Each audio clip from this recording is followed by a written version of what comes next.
네, 진사로입니다. 64회 한능검 기본 21번부터 해설 강의를 이어가도록 하겠습니다. 가전쟁에 대한 설명으로 옳지 않은 것은 하고 물었네요. 자, 가의 격전지를 갔습니다. 진주, 통영, 부산 이렇게 갔는데, 자, 진주에 보니까 김시민 등이 왜군에 맞서 전투를 벌였다라고 돼 있고, 자, 한산도 앞바다 보니까 이순신이 하객진으로 대승을 거두었다라고 돼 있죠. 자, 이 송상현 동네 부사였습니다.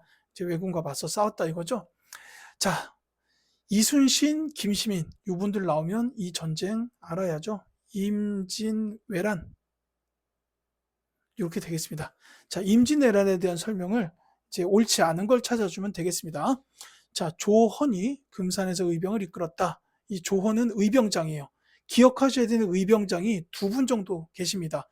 곽재우, 조헌 이렇게 두 분이 계셔요. 그러니까 1번, 3번은 이제 있었던 일이 맞는 겁니다. 이 형 말씀 나온 김에 그 곽재우 그다음에 조헌 의병장이요.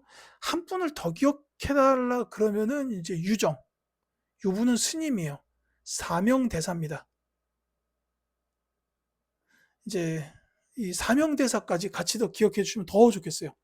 이제 이분이 나중에 이제 그 일본으로 외교 활동 가가지고 포로까지 데려오시고 막 아주 어마어마한 업적을 이뤄내십니다. 일본 승려들한테 존경받았던 분이에요. 어쨌든 곽재우, 조헌, 유정, 사명대사까지 이렇게 기억해 두시면 좋겠습니다. 1번 상도는 정답이 아니고요. 이 4번 신립장군이 탄금대에서 배수의 진을 치고 전투를 벌였다. 이것도 임진왜란 초기에 있었던 전투예요. 임진왜란 초기. 이제 일본이 부산으로 해가지고 빠른 속도로 서울로 막 올라와요. 한양으로. 그러니까 이제 이때 신립장군이 탄금대에다가 배수의 진을 치고 기다리고 있다가 전투를 했어요. 물론 여기서 졌습니다. 그래가지고 이제 일본이 이 탄금대가 충주에 있거든요. 충주. 이 충주에 있는데 여기서 이제 신립장군 부대를 깨고 이제 충주부터 서울까지는 이제 별다른 저항 없이 그대로 진격을 하게 됩니다. 물론 이때 이제 선조는 이제 그 의주로 피란을 가게 되죠. 그러면서 이제 광해군을 세자로 책봉하면서 조정을 둘로 나눠가지고 그 광해군을 남겨서 이제 전란을 수습하게 합니다. 그리고 광해군은 전란을 굉장히 잘 수습했죠. 자, 정답은 2번입니다. 임경업이 백마산성에 상전하였다. 요거는 병자호란 때의 일이에요. 임경업 장군은 병자호란 때의 인물이다. 이렇게 보시면 되겠습니다. 그 우리가 이제 승리했던 거를 기준으로 말씀을 드리자면은 임진왜란 때요. 우리가 승리했던 거를 말씀드리자면 한산도 대첩, 그 다음에 이제 진주 대첩, 그 다음에 이제 조명연합군이 평양을 탈환해요. 조명연합군이 평양을 탈환한다라는 게 이제 세 번째고, 그 다음에 이제 행주대첩, 권율장군이죠. 요런 순서 기억하시면 되겠고, 그 다음에 나중에 정유재란이 벌어졌을 때는 명량대첩, 역시 이순신 장군이죠. 이제 요 정도를 기억해 두시면 되겠습니다. 자, 22번. 가다 학생이 발표한 내용을 일어난 순서대로 옳게 나눈 것은, 자, 명청교책이에요. 자, 강홍립 부대가 파병되어 후금과 전투하였다라고 했어요. 이 강홍립 부대의 파병은 광해군 때 있었던 일이다라고 보시면 되겠습니다. 자, 그 다음에 나선정벌의 조총부대가 파견되었다. 이 나선정벌은 이제 병자호란 후에 북본론이 나왔을 때의 일이라고 보시면 되겠어요. 이제 효종 때라고 보면 되죠. 이제 이 북본론이 나왔을 때, 그러니까 청나라를 정벌하자라는 거였어요. 그래서 국방을 실제로 강화를 합니다. 그렇게 해서 부대를 키워놨더니 청나라가, 야, 우리 러시아 정벌하러 갈 건데 너네가 조총부대를 좀 보내라 라고 하니까 조총부대가 결국 갔어요. 그러니까 청나라를 정벌하려고 만든 부대를 청나라 도와주는데 이제 쓰게 됩니다. 물론 여기서 이겼어요. 예. 뭐 이런 일이 있었고, 자, 인조가 삼전대에서 항복하였다. 이건 이제 병자호란이죠. 인조 때 병자호란을 얘기한다라고 보면 되겠습니다. 자, 정답은 금방 알 수 있겠죠. 광해군이 인조보다 먼저니까 이 가가 제일 먼저고요. 그 다음에 병자호란이 그 다음, 그리고 이 북벌론이 나왔던 때이기 때문에 이게 맨 마지막이라고 보시면 되겠습니다. 그래서 정답은 가다나 2번이 된다라는 거예요. 자, 이건 조금 더 말씀을 드릴게요. 이 강원입 부대가 파병돼서 후군과 전투했다가 광해군 때였는데 이게 이제 광해군의 중립 외교를 상징적으로 보여주는 사건이라고 보면 돼요. 왜냐하면 이 강원입 부대가 결국 이 후금에 투항을 하게 돼요. 투항합니다. 항복을 해요. 아마도 이제 강홍립 부대가 이제 갈 때 이제 광해군이 강홍립을 불러다 놓고 얘기를 했겠죠. 야, 너 가가지고 후금하고 싸우다가 좀 상황이 안 좋다 싶으면은 알아서 해. 뭐 이랬겠죠. 뭐 왕이 돼가지고 항복해라. 뭐 이렇게 말하긴 좀 그렇잖아요. 그래서 이제 강홍립 부대가 항복을 했어요. 그러니까 이때 광해군은 그 명나라, 청나라가 이제 교체되는 시기니까 이 두 나라를 이렇게 지켜보니까 아무래도 명나라가 망하고 청나라가 이제 중국을 통일할 것 같은 거예요. 그러니까 이제 양쪽을 거의 뭐 균일하게 이렇게 이제 생각을 하고 있었다는 겁니다. 그래서 이제 중립적 외교 활동을 했어요. 물론 당시 신하들은 명나라와의 의리 때문에 명나라 쪽을 지원해야 된다고 계속 얘기를 했어요. 그래서 이제 강홍립 부대도 명나라에서 파병해 달라고 하니까 이제 못 이기는 척 파병을 한 건데 이때 이제 결국 투항을 하게 되죠. 아마도 인조 반정이 일어나서 광해군이 쫓겨났던 게 이 중립적 외교랑 관련이 있지 않을까. 왜냐하면 당시 신하들은 명나라와의 의리를 굉장히 중시했어요. 그래서가 아닐까라는 생각도 듭니다. 왜냐하면 이 광해군은 연산군하고 전혀 달라요. 임진왜란 잘 수습했다고 말씀드렸죠. 이 굉장히 뛰어난 왕이었습니다. 물론 이제 허물은 있어요. 뭐 이렇게 그 영창대군을 갖다가 죽였다든지 뭐 이런 거는 있지 않습니까? 근데 이제 이목대비 회의했다든지 근데 이제 정치적으로는 워낙에 뛰어났던 왕이었단 말이에요. 예, 그래서 아마도 이 중립 외교 때문에 이제 쫓겨나게 된 거 아닐까라고 이제 개인적으로 생각도 좀 듭니다. 이 전투는 이제 또 사루 전투라고 해요. 자, 그렇고 23번 가겠습니다. 가해당한 사건으로 온 것은 자, 이곳은 유네스코 세계유산에 등재된 피람서원이다. 명종 즉위 후 왕의 외척들 간 권력 다툼으로 가가 일어나자 고향으로 돌아와 성리학 연구와 후학 양성에 있었다라고 돼 있죠. 왕의 외척들 간 권력 다툼으로 일어났다. 자, 이건 바로 을사사화에 대한 설명입니다. 그래서 정답이 4번이 되겠죠. 자, 사화는 4번에 걸쳐서 일어났어요. 훈구가 사림을 탄압했던 사건이라고 보시면 되겠습니다. 이제 무갑기을 보통 이렇게 얘기하는데 무오사화, 갑자사화, 기묘사화, 을사사화 이렇게 4개예요. 지금 이제 시험엔 여기 문제에서는 을사사화가 나온 거죠. 자, 무오사화 하면은 김종직의 조의제문 요걸 기억해 두시면 됩니다. 이 중국의 황제 의제를 기리는 문장을 썼는데 이 의제가 그 숙부한테 왕위를 찬탈당한 조카 왕이에요. 그러니까 이걸 갖다가 조의를 표한다라고 해버리니 요거는 결국 세조한테 죽은 단종을 조의를 표하는 즉 세조를 능멸하는 글이다라고 이야기가 나오게 된 거예요. 그래서 이제 관련된 살인들이 전부 목이 날아가는 이런 일이 있었던 게 무오사화. 그 다음에 갑자사화는 연산군이 자기 어머니 패비 윤씨에 대한 죽음의 진실을 알고 날뛰었죠. 그래서 관련자들이 죽이고 막 뭐 젓갈을 담갔다 뭐 이런 입에 담기도 힘든 이제 그런 짓까지 했다는 거죠.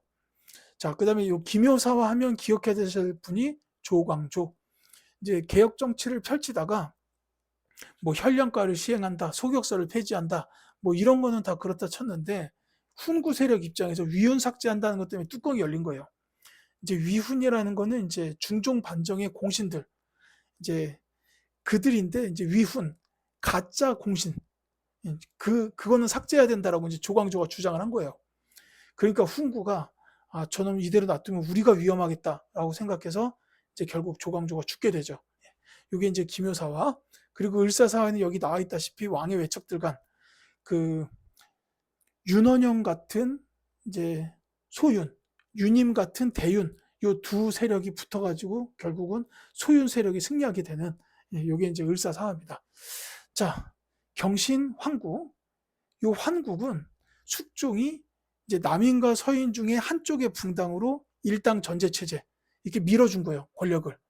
한쪽 붕당에다 권력을 밀어주면 그럼 다른 쪽은 바로 몰락이죠.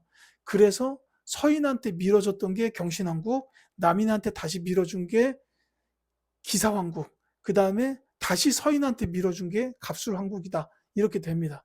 이제 그 기사왕국이나 갑술왕국 요거는 또 그때 부인 왕후였던 저 장희빈이나 인현왕후하고도 연관이 됩니다. 장희빈은 남인 쪽, 인현왕후가 서인 쪽이거든요. 뭐 이제 그것도 연관이 돼요. 숙종이 이제 3번의 황국을 일으키면서 이 신하들이 벌벌벌 떨어요. 언제 뭘 잘못하면은 이제 아예 자기네 붕당이 싹 다 엎어지니까. 이때 그래서 왕권이 어마어마하게 강했죠. 자, 그 다음에 기해, 예송. 예송은 자의 대비의 복상 문제, 상복 입는 기간, 자의 대비의 상복 입는 기간 문제, 복상 문제라고 해요. 이걸로 남인과 서인이 논쟁을 벌였던 게 이제 예송이에요. 아니 뭐 겨우 상복 입는 기간 가지고 논쟁이냐? 뭐 지금 이렇게 생각할 수도 있잖아요. 근데 당시 시대로 생각을 해보면 이거는 두 붕당 중에 하나가 완전히 멸문할 수 있는 그런 큰 사건이었어요. 왜냐하면 이건 이제 예법에 관한 거고 조선은 성리학의 나라였습니다. 그러니까 정통과 명분, 예법을 따지는 그 나라에서 어느 쪽이 옳다 그르다가 판명되는 순간 그런 쪽은 나가 죽어야 돼요. 그러니까 그런 시대였기 때문에 서인과 남인이 거의 뭐 자기 붕당의 명운을 걸고 이제 논쟁을 벌였던 겁니다. 이게 심지어 그때 왕의 정통성과도 관련이 되는 문제였어요. 그러니까 이제 이 자의 대비가 상복을 얼마나 입느냐에 따라서 그의 아들 그 효종이 이제 정통의 왕이냐 아니냐 막 이것까지 갈라질 수 있다는 거예요. 그래서 이때는 말 한마디 한마디를 정말 잘해야 되는 시기였습니다. 자, 병인 박해는 흥선대원군 때죠. 천주교 선교사를 박해한 사건이에요. 이때 이제 그 주로 프랑스 선교사들이 이제 많이 피해를 봅니다. 그러니까 프랑스가 병인 양요 쳐들어오게 되는 거죠. 자, 다음 문제 갈게요. 24번. 다음 특별전에서 볼 수 있는 작품으로 오른 것은 자, 겸재정선 나왔습니다. 겸재정선 나오는 순간 이분의 대표작 인왕제색도 2번이 정답이 되겠죠. 여기서 세안도는 그 추사 김정희, 그 다음에 몽유 도원도는 안견, 이런 분이 이제 그렸습니다.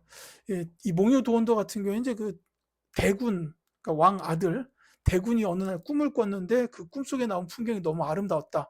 그래가지고 이제 그 설명을 들은 안견이 이제 그 꿈을 갖다가 묘사한 그림이다. 그래서 몽유 도원도라는 이름이 붙었죠. 자, 25번 갈게요. 선생님의 질문에 대한 학생의 대답으로 옳지 않은 것은 하고 물었습니다. 자, 이 화폐를 봤더니 상평통보. 자, 전국에 유통된 시기 경제 상황.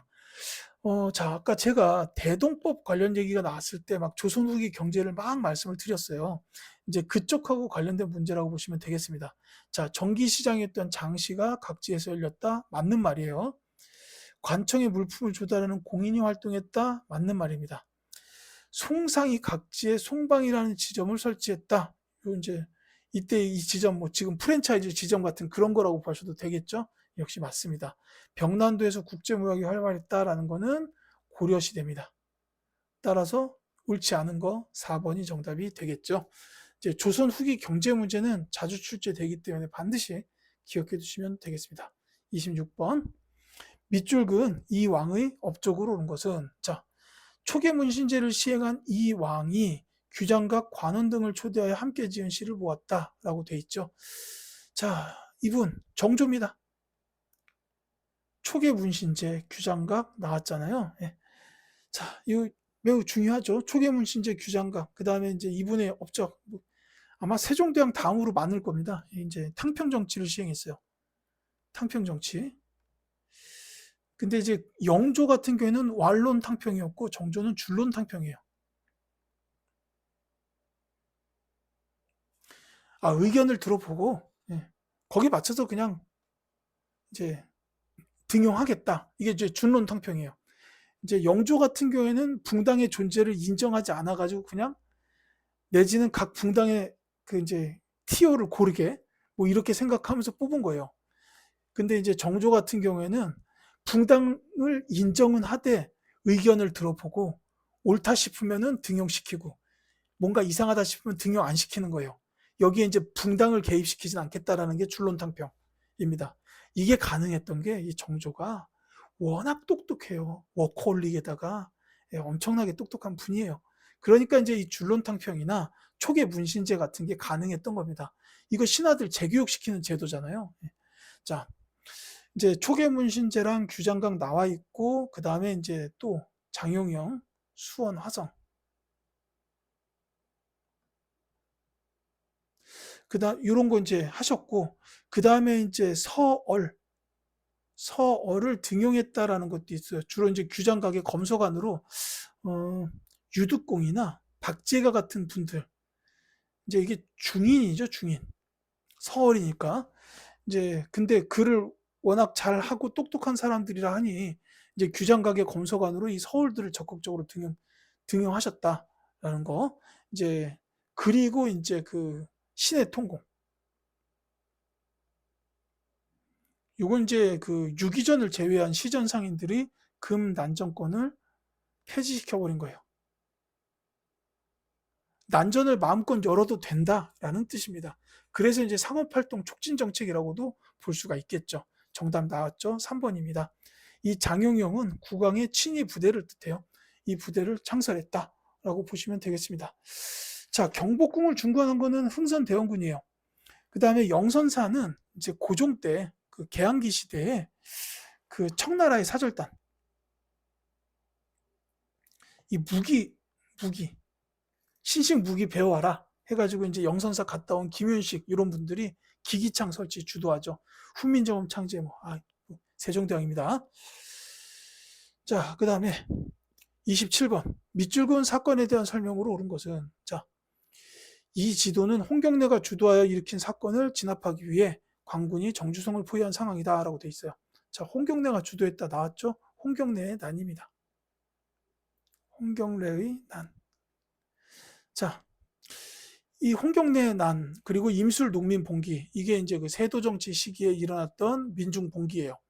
근데 이제 특히 이게 이제 삼정의 분란 때문에 일어났다고 볼 수 있는데요. 특히나 홍경래의 난은 거기에 더해서 한 가지가 더 있어요. 평안도 지역 주민, 즉 서북 지역민들에 대한 차별도 이 홍경래의 난의 큰 원인 중 하나입니다. 따라서 정답은 3번이 되는 거죠. 이 아주 부자비하게 진압이 돼요. 이제 뭐 여자들, 어린 아이들 할 거 없이 정주성에 있던 사람들 다 이렇게 관군들이 너무 부자비하게 거의 뭐 학살 수준으로 이렇게 진압을 해버립니다. 좀 아쉽죠. 자, 보국 안민, 제폭 구민을 기치로 내걸었다. 이건 이제 동학 농민운동에 대한 얘기인데 정확히 말씀드리면 이게 이제 1차 농민운동, 즉 백삼분기 때의 구호라고 보시면 되겠어요. 백삼분기. 이제 나라를 보호하고 백성들을 편안하게 한다. 그 다음에 요거는 이제 폭정을 제압하고 백성들을 구한다라는 뜻이에요. 그래서 이제 완전히 이거는 뭐 백성들을 위한 그런 운동이다라고 표방을 한 거죠. 동학 자체가 사람은 곧 하늘이다. 인명중시 이제 교리잖아요. 그래서 이제 그렇게 나왔다고 보시면 되겠습니다. 자, 한성 조약이 체결되는 결과를 가져온 건 갑신정변. 그 다음에 이제 선예청과 일본 공사관을 공격하였다. 이건 이제 이모군란이라고 보시면 돼요. 이 선예청은 자기들한테 월급 주는 기관, 그러니까 구식 군인들 입장에서요. 그리고 일본 공사관은 이제 신식 군인들의 교관, 별기군 교관이 일본인이어서 이제 일본 공사관 공격한 거예요. 그러니까 이제 구식 군인들이 월급 못 받고 막 신식 군대에 비해서 차별을 받고 하니까 이제 난을 일으킨 게 이모군란이죠. 이제 이거 잘 기억해 두시면 되겠습니다. 28번 갈게요. 가에 들어갈 사건으로 오른 것은 자, 강화도와 영종도 일대에서 가를 일으킨 일본과의 회담이 수차례 열렸다. 피해 보상과 조선의 개항을 일방적으로 요구하자 조정에서는 이에 대한 찬반 논의 끝에 조일수호 조교를 체결하였다. 이거 조일수호 조교 이거 강화도 조약이죠. 이거는 아셔야 되는 거고 뭐 답 찾는 것도 어렵진 않습니다. 이 강화도 조약이 원인이 된 거죠. 운요 사건이 정답이에요. 근데 지금 이 글을 읽으면서 제가 좀 열이 받는 게 피해 보상이라뇨. 조선이 일본으로 쳐들어간 겁니까? 일본 진해가 강화도랑 영종도 우리 조선 땅으로 쳐들어와 가지고 싸움을 걸어놓고 몇 대 의도 맞으니까 피해 보상해달라. 아니 그런다고 이 조약을 체결하는 것도 뭐예요 이게? 예, 참, 참. 아니 이게 좀 이렇게 읽다 보면은 이렇게 답답할 때가 가끔씩 이렇게 등장을 해요. 특히나 근대사 이후 설명할 때 이제 뭐 일제 강점기는 이제 제 기준에서는 제 생각에서는 일제 강점기는 우리 독립운동가들이 희망을 썼던 역사라고 보여요. 뭐 제가 감히 이렇게 말하는 것도 죄송스럽지만 이제 일제 강점기 역사는 오히려 희망의 역사로 보이는데 이 개항기 때를 읽다 보면 가끔씩 열받을 포인트가 있습니다. 바로 이런 부분이죠. 자, 백오인 사건, 요거는 이제 신민회가 와해되는 계기가 된 사건이에요. 일제가 총독 암살 모의했다라고 이렇게 이제 없는 그 사건을 조작해가지고 이제 여기다 신민회 회원들을 엮어버립니다. 그래서 이제 신민회가 와해되는 일이 1911년에 발생하게 되죠. 제너럴 셔머너 사건, 미국의 배죠. 미국 상선이 들어와가지고 평양에서 주민들 때리고 약탈을 해요. 그러니까 이제 주민들이 막 얘기를 하고 평양감사 박 교수가 야, 저 배 불태워야겠다라고 명령을 내려요. 그래서 불타니까 미국이 이제 이거 가지고 신미양요 일으키는 거죠. 아니 뭐 병인 양요야. 병인 박해 때문에 그렇다 쳐도 이거 신미양요는 진짜 어이가 없어요. 이게 뭐예요 이게? 예. 또 열받으려고 그래요. 예. 자, 오페르트의 도굴 사건. 야, 참. 이 독일 상인이죠. 이 사람이 이제 그 남영군, 흥선대원군의 아버지 묘를 파헤쳐서 거기서 시신을 탈취해가지고 그걸 가지고 이제 흥선대원군 정권하고 협상을 벌이겠다라고 시도를 한 거예요. 이때 진짜 서양 열강들 정말 참 사람 같지도 않은 짓을 하잖아요. 예. 자, 어쨌거나 이 도굴은 미수로 돌아가고 이때 뭐 우리 그 이렇게 왕족의 묘는 워낙 단단하게 만들어 놓으니까 도굴은 못하고 주변의 주민들한테 돌만 맞았어요. 자, 29번. 밑줄근 변란으로 오른 것은 자, 흥선대원군 나오셨습니다. 자, 텐진에 억류 당하시게 된 경위를 들을 수 있겠습니까? 구식군인들이 변란을 일으키자 나는 사태수수에 입궐해가지고 통리 기무아문과 별기군을 폐지하였다. 근데 청군이 변란의 책임자로 지목해서 납치하였다라고 나와 있습니다. 자, 이 구식군이 일으킨 변란 앞에서 말씀드렸죠. 이모군란입니다. 이제 요 계기로 해가지고 체결된 게 일본하고는 재물포조약. 일본 공사관이 무너졌으니까 이거 배상금 줘라. 그리고 일본 공사관 우리 군대가 지키겠다. 이게 재물포조약이고 또 한 가지가 조청 상민 수륙무역 장정.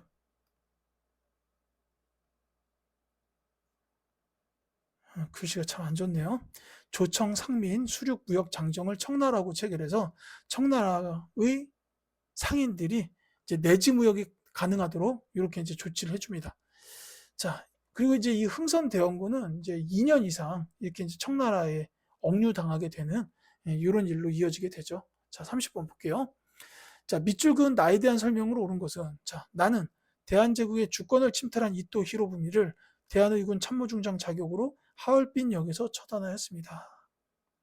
자, 이토 히로부미를 처단했다. 누군지 아시겠죠? 안중근 의사입니다. 자, 이 안중근 의사에 대한 설명을 찾으라는 건데 이분 관련된 거는 두 가지를 기억하십시오. 첫째는 이토 히로부미를 처단했다. 그리고 둘째는 동양 평화론을 저술하였다입니다. 그러니까 이게 이제 정답이 나오겠죠. 3번이 정답이 됩니다. 자, 동양 평화론을 집필했다. 이게 이제 그 이토 히로부미를 처단한 후에 감옥에서 이제 쓰신 책이에요. 근데 이제 저 책을 완성하기 전에 이제 결국 사형 선고를 받고 이제 형장의 이슬로 사라지시게 되죠. 자, 어쨌거나 그 정답은 이제 3번입니다. 그리고 여기 보면 이제 대한의군 참모중장이라는 말이 나와요. 이 안중근 의사가 이토 히로부미를 죽인 거는 개별적인 의거 활동이라고만 볼 수는 없어요. 왜냐하면 안중근 의사는 의병장이었기 때문에 의병장으로서 전투 과정에서 이토 히로부미를 죽인 거다. 이렇게 이제 끝까지 주장을 하신 겁니다. 그리고 이제 그 직책이 바로 대한의군 참모중장이었다라는 거죠. 그러니까 이거는 의병 활동으로 보실 수도 있습니다. 이제 어쨌든 안중근 의사에 대한 문제였습니다. 자, 중강단을 결성하였다. 이거는 대종교하고 관련이 있어요. 이제 대종교 쪽에서 결성한 단체인데 서일 같은 분이 이제 중강단 결성을 하셨고, 그 다음에 이 단체가 나중에 저기 김좌진 장군이 지휘했던 부대 북로군정서 이 부대를 지원하기도 합니다. 이렇게 보시면 되겠고요. 독립의군부를 조직하였다. 이건 이제 임병찬이라는 분인데, 이 독립의군부는 고종의 밀명을 받아서 조직을 했어요. 그리고 이제 고종의 명령을 받았기 때문에 이제 복벽주의, 왕정의 시대로 다시 돌아가고자 한다라는 그 복벽주의를 표방했고, 그 다음에 이제 또 하나를 기억하시면 좋은 게 국권 반환 요구서를 제출하려고 했어요. 일제강점기 초기에 그 비밀결사 단체입니다.